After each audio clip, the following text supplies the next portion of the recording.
वीरेंद्र हेगड़े को मानहानि करना, वीरेंद्र हेगड़े को बदनाम करना, वीरेंद्र हेगड़े को बलात्कारी सिद्ध करना, वीरेंद्र हेगड़े को हत्यारा सिद्ध करना, वीरेंद्र हेगड़े को जो है बड़ा गुंडा सिद्ध करना। सोशल मीडिया पर चैनल महालक्ष्मी की ओर से आप सभी के पास सादर जय जय।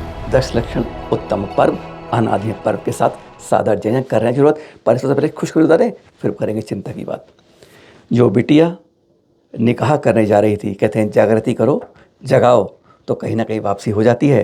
वह बिटिया वापस आ गई है, उसके बारे में बाद में बात करेंगे। पहले शुरू करते हैं। ये देख रहे हैं, भट्टारकों को भी समाज के साथ सड़क पर उतरना पड़ा। अभी सुना था ना आपने शुरुआत में ही। ऐसा क्यों हो रहा है, आज यही बात चिंता के साथ कर रहे हैं आपके साथ। क्यों जैन समाज के साथ, अपनी संस्कृति के साथ इस तरह की षड्यंत्र साजिशें रची जा रही हैं, आज उसका एक पर्दाफाश करने का प्रयास करेंगे। हाँ, छोटा सा गांव है धर्मस्थल, कर्नाटक की बात करें, मंजुनाथ, जहाँ लाखों ने भोजन लिया हुआ। छोटे से गांव में एक मर्डर हो जाए पता नहीं चलेगा, 2 मर्डर हो जाए, गांव वालों को क्या ऐसे हैं? क्या गांव वाले नपुंसक हैं, बलहीन हैं कि वह इस बारे में शोर, और वहाँ पर सैकड़ों मर्डर की बात आ जाए? इस बारे में क्या कहा पहले आचार्य श्री गुणधन जी ने, सुन लीजिए एक बार किस तरह से ये बात उठी। क्या एक छोटा सा गांव, बहुत बड़ा गांव नहीं हो, 10,000 या 5,000 का कैपेसिटी का धर्मस्थल का ग्राम आप रहे, उस ग्राम में एक, किसी भी ग्राम में भारत देश के, अब मेरे को जो भी सुन रहे हैं उनसे यही कहूंगा कि एक मर्डर हो जाए, तुरंत पुलिस को पता पड़े ना पड़े, गांव सारा ढिंढोरा खोलेगा। चलो एक दबा देंगे कहीं न कहीं पैसे देकर, दूसरा मर्डर हुआ तो थोड़ा सा और तेज हो जाए, तीसरा मर्डर, चौथा मर्डर। क्या वो गांव वाले क्या सारे 300 मर्डर, यानी हर एक का घर का एक मर्डर होने लग गया, तो ये गांव वाले चुप बैठेंगे क्या? इतना नपुंसक है क्या? इतने हिंसा से पीड़ित सहन करने वाले इतने जो है वहां बलहीन है क्या? आप में से बहुत कम लोग आज जैन समाज के इस बड़े षड्यंत्र की जो बात हो रही है उस पर कहते हैं कान भी नहीं रेंग रहे उनके ऊपर।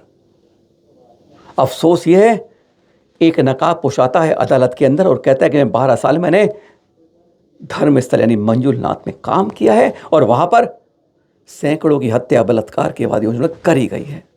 नकाबपोश चुपचाप आता है, उसके बारे में पूरी सिक्योरिटी मिलती है, सब कुछ मिलता है, चेहरा दुपाया जाता है, और कुछ लोग उसको भड़का के बात करते हैं। पहले वकील एक आरोप की चिट्ठा और एक वो लेके आता है और कहता है कि मैंने 1993-2014 नौकरी की, सफाई करता था और मैं सफाई के साथ वहाँ पर शव ही दबाता रहता था, जिनके साथ वह कहता था इस तरह के भयावह जाते कि उनके साथ यौन पीड़न की। और कहता मैं जब चोर छोड़ा, आज 2025 में जाके क्यों खुलासा कर रहा है? 12 साल बाद पहले छोड़ा उसने इसलिए कि उसी की एक जो पहली पत्नी, उसकी बेटी के साथ यह हुआ और उसका दफनाया शब्द, तो उसने लगा अब यहाँ नहीं है, मुझे निकलना होगा, निकल गया वहाँ से। लेकिन वह बात क्या थी, वह सोचने वाली बात थी। उसके कहने पर 17 जगह खुदाई करी, SIT लग गई, पूरी पुलिस लग गई, सब कुछ लग गया, फोर्स लग गई, खे हर जगह खुदाई हुई, कुछ जगह हड्डियाँ भी मिली। कह दिया ये हड्डियाँ वहीं की हैं, मालूम चला वह तो 2-3 साल पहले की हैं और वह भी किसी पुरुष की हैं। सारा का सारा कहीं हिलने लगा। जानते हैं आप उस नकाबपोश को? पहले उस नकाबपोश के चेहरा तो देख लीजिए, यही है वह नकाबपोश। चेहरा आप में से किसी ने शायद नहीं देखा होगा। नाम है CN जिनप्पा, पर यह छोटा सा कोई मोहरा है, प्यादा शतरंज की चाल के अंदर, असली तो कहीं पीछे छिपा बैठा है। हाँ, वह चित्र दिखा रहे हो उस महिला का जिसने दावा किया था मैं उसकी पहली पत्नी हूं और हमारी बेटी थी, धर्मस्थल गई थी और धर्म जाते थे गायब हो गई और हवा उठ गई कि उसका योजना, उसकी हत्या हो गई, जैसे उसने कहा उसके पति ने। लेकिन कहते फिर उसने एकदम यू टर्न ले दिया और उसके बाद यह सारा मामला लगा जैसे गुब्बारे की तरह, हवा डालो सुई गरी और फूट गया। उसने कहा मैं पहली पत्नी तो हूँ, लेकिन हमारी कोई बेटी ही नहीं थी। जाने की तो बात दूर है, यौन शोषण की बात तो दूर है, गायब होने की बात तो दूर है और हत्या होने की बात तो दूर है। किसी ने फिर उसने यू टर्न लिया एक और, फिर उसने कहा कि मुझे किसी ने कहा था कि तू, तेरा ज़मीन का मसला धर्म से जुड़ा हुआ है, उसके अंदर यही मसला है जिस तरह से अपनी बात से निकल सकती है। उसने कई यू टर्न लिए बात करते करते और उसके बाद पकड़ा गया वह नकाबपोश जिनप्पा जिसने सारी कहानी पलटी थी। आज आचार्य गुणधनी साफ करे हैं 15 साल से हम भुगत रहे हैं, अब और नहीं भुगतेंगे। पक्षपात के रूप में फैसला नहीं हो और साफ फैसला किया जाए, जल्द फैसला किया जाए, न्याय के साथ किया जाए, वरना सरकार की चूल्हे हिल जाएंगी। सुनेंगे जरा, सुनिए जरा। 15 साल तक लगातार हमारे साथ कुठाराघात हुआ और अब भी तुम कुठाराघात करोगे तो कब तक हम सहन करेंगे, कब तक हम झेलेंगे, कब तक हम शांति की बातें करते रहेंगे? भाई, मैं कहना चाहूंगा, विधानसभा के जो अंदर जो बयान किया होम मिनिस्टर, उससे मैं दोबारा करबद्ध प्रार्थना करूंगा, इसका एंड कर दो, कुछ एक टाइम लिमिटेड कर दो। हो, हमें एसआईटी कंटिन्यू होने से कोई तकलीफ नहीं, पर पक्षपात नहीं होना चाहिए। कहीं पक्षपात हुआ, क्योंकि हमको भी आंखें हैं, हमारी भी नजर है, हमारा नहीं पूरा दुनिया का नजर है। अगर आपने कहीं पक्षपात किया, उसका कमेजा सरकार को भोगना पड़ेगा और अपनी सरकार खो दोगे, सरकार खो। बात छोटी नहीं है। आज जैन समाज को परवाह ही नहीं है कि हमारी संस्कृति पर चोट होती है। हमारे श्रेष्ठतम धर्माधिकारी जिनको मिलता है 800 साल से जो चलती आ रही है रीत, जिसके आगे प्रधानमंत्री भी हाथ छोड़ के नतमस्तक और राज्यसभा में लेके गए थे, पर कहते हैं उनको कह दिया हत्यारा, बलात्कारी, परिवार को खत्म करने की साजिश या धर्म स्थल पर आंखें गड़ाने की साजिश। जैन हिंदू संस्कृति से बार बार हमले लगातार हो रहे हैं। आज यही बात एक परेशानी की पड़ रही है। क्या हमारे धर्माधिकारी डॉक्टर वीरेंद्र हेगड़े जी, अरे हमेशा इतने सरल स्वभाव मुस्कुरा रहने वाले, कहते हैं कैसे वे सेवा करते हैं, उन्हें भगवान मानते हैं वहाँ के लोग, और उनके ऊपर कैसे कैसे बेशर्मी से इतने गंदे तरीके से षड्यंत्र रचते हैं। पहले इसके बारे में सुन लीजिए और इस बारे में समाज को जागना होगा, जागृति लानी होगी। क्यों हमारी संस्कृति पर, विरासत पर और ऐसे बड़े बड़े महापुरुषों के ऊपर चोट की जाती है, कहीं ना कहीं घड़पने की और उनको बाहर हटाने की। सुनिए जरा आचार्य श्री गुरुधन ने क्या कहा था इसके बारे में। बहुत बड़ी साजिश है, छोटा मोटा साजिश नहीं भाई। भारतीय संविधान, भारतीय धर्म और हिंदुत्व को टारगेट, जैन धर्म को टारगेट करने का बड़ा साजिश। इनके पीछे कई उद्देश्य। एक उद्देश्य वीरेंद्र हेगड़े को मानहानि करना, वीरेंद्र हेगड़े को बदनाम करना, वीरेंद्र हेगड़े को बलात्कारी सिद्ध करना, वीरेंद्र हेगड़े को हत्यारा सिद्ध करना, वीरेंद्र हेगड़े को जो है बड़ा गुंडा सिद्ध करना, वीरेंद्र हेगड़े परिवार को इतना बदनाम कर देना वो खुद ही मर जाए, वो मारने की आवश्यकता है।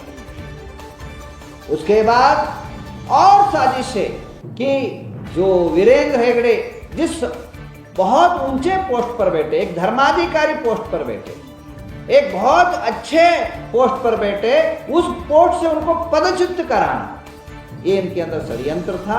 और कुछ जो धार्मिक विरोधी है, जो मैं किसी का नाम नहीं लेना चाहूंगा, कई धार्मिक विरोधी जो संगठने हैं, कई जो धार्मिक विरोधी जो एनजीओ काम कर रही थी इसके अंदर, जो भारतीय संस्कृति के विरोधक है, भारतीय धर्म के विरोधक है, जैन धर्म और हिंदू धर्म के विरोधक है, इसमें सब लोगों ने काम किया है। इसका अभी भी मैं चाहूंगा NIA के थ्रू होम मिनिस्ट्री में आत्मीय निवेदन करना चाहूंगा, तुरंत दखलंदाजी करे। आज धर्मस्थल है, कल न हो और कहीं इसका टारगेट। आज धर्मस्थल टारगेट हो चुका है, कल ना एक दिन ऐसा आ जाए कि कहीं तिरुपति टारगेटेड ना हो, कल ऐसा ना हो अयोध्या टारगेटेड हो, कहीं ऐसा ना हो कहीं मथुरा टारगेटेड हो, कहीं ऐसा ना हो महावीर टारगेटेड हो, कहीं ऐसा ना हो और कहीं गोकुल धाम टारगेटेड हो। ऐसे लोगों का पर्दाफाश और जिस प्रकार देशव्यापी पर्दाफाश होना चाहिए। 2 दिन पहले बताया था ना आपको, हमारी कर्नाटक की एक जैन बिटिया, आपकी छोरी, एक गोल टोपी वाले से निकाह करने वाली है। 5 अगस्त को उसने इस तरह का ये नोटिस आया था।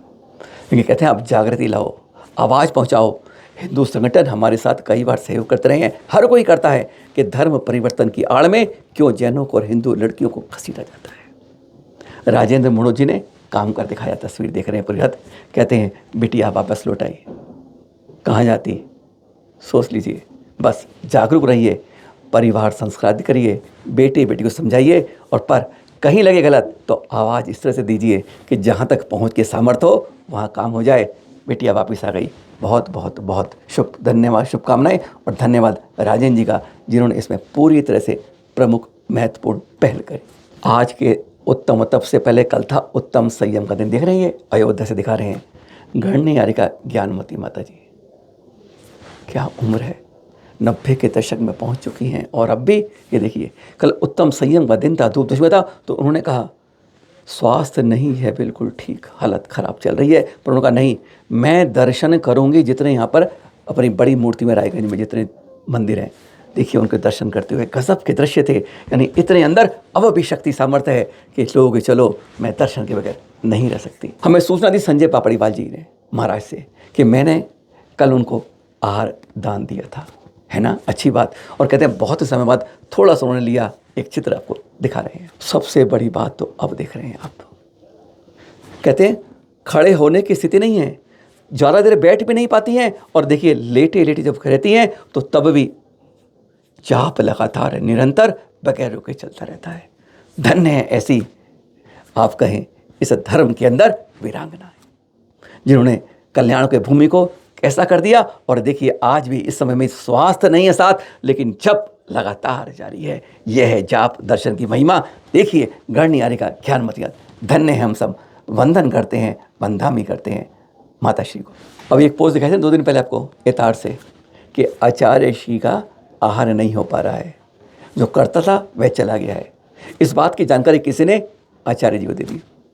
उन्होंने पता किस तरीके से, देखिए आपको सुनाएंगे, हैरानगी होती, कितने प्रेम से बताया कि नहीं उस भैया ने मुझसे पूछा होता है, ऐसी बात नहीं है। हाँ, जो बनाता था वह चला गया, वापस आ जाएगा। और को लोग दर्शन करने आते हैं और वह चौका लगा लेते हैं। कभी कभार उपवास तो होना ही चाहिए। इतने मिठास के साथ, इतने नम्र स्वभाव से देख कर लगता है कहीं ना कोई कुछ बात तो है। पर धन्य हो जाते हैं जब ऐसे संत कहते हैं मैंने मुंबई घूम लिया, मद्रास, सारे चारों तरफ घूम लिया हूँ, और इस तरह का तो चलता ही है। नमो का एग्जाम 13 करोड़ चल रहे हैं, अरे मैं तो सबसे ज़्यादा मुझे शांति तो यही मिल रही है। यह होती है दिगंबर संतों की चर्या की श्रेष्ठतम रूप, कि वह किसी पर कुछ नहीं कहते हैं, जो होता है कहते उपवास तो हमें कर रहे हैं। सुनिए ज़रा। 13 करोड़ का जप चल रहा है और अच्छी सुविधाएं हैं, साधना कर रहा है, कोई दिक्कत नहीं है। हाँ इतना है, कभी का स्टाफ घर चला जाता है, टिकाटून सब हो जाता है, अभी सब आने वाला है, आज के दिन आ जाता है। तो अभी तो चतुर्मास के अंतर्गत और चर्या पर लोग आते हैं पूजा करने, भैया के चौका लगा लेते हैं, हटा लेते हैं, बात कुछ नहीं है, ऐसे ही होता है। तो एक पर उपास करने का होता है, हर इंसान उपास करता है, हम तो साधु लोग होते हैं, तो बस करने का मुख्य उद्देश्य चलते हैं, ऐसा कुछ नहीं है। इसलिए भैया है वह मिथ्या है, उसको ऐसे नहीं भेजना चाहिए था, कम से कम भेजने से पहले पूछ लेता तो उसका हम सहन कर लेता। अब उसने भेजा है, रोजाना बनना ऐसा कुछ नहीं है, बढ़िया साधना चल रही है और दृष्टा पूरी है, कोई दिक्कत नहीं है, सभी साधना कर रहे हैं और हम भी साधु कर रहा है और सब साधु कर रहा है, ऐसे कोई दिक्कत नहीं है। सब तुम्हारा आशीर्वाद है। व्यवस्थाएँ अपने अपने हिसाब से चलती हैं, वहाँ कोई दिक्कत नहीं आती है। और हमारा तो इस साल हुआ है, चरमा पहले हुआ था, अच्छा चल रहा है, एक दूसरा चरमा चल रहे हैं यहाँ पर।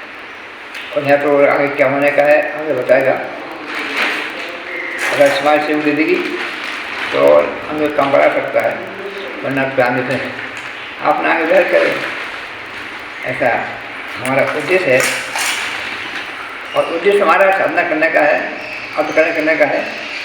जो साधना करना है यहाँ मन लग रहा है, कहाँ होके आ गया हम, बम्बई कलकत्ता मद्रास उड़ीसा, वरना जो मन यहाँ लगा है, लगा 2 साल रुपया आपको यहाँ पे मन लगा है। थरिया में आचार्य श्री विशुद्ध सागर जी, कभी दर्शन करते रहिए इसके बीच में, इस चतुर्मास में।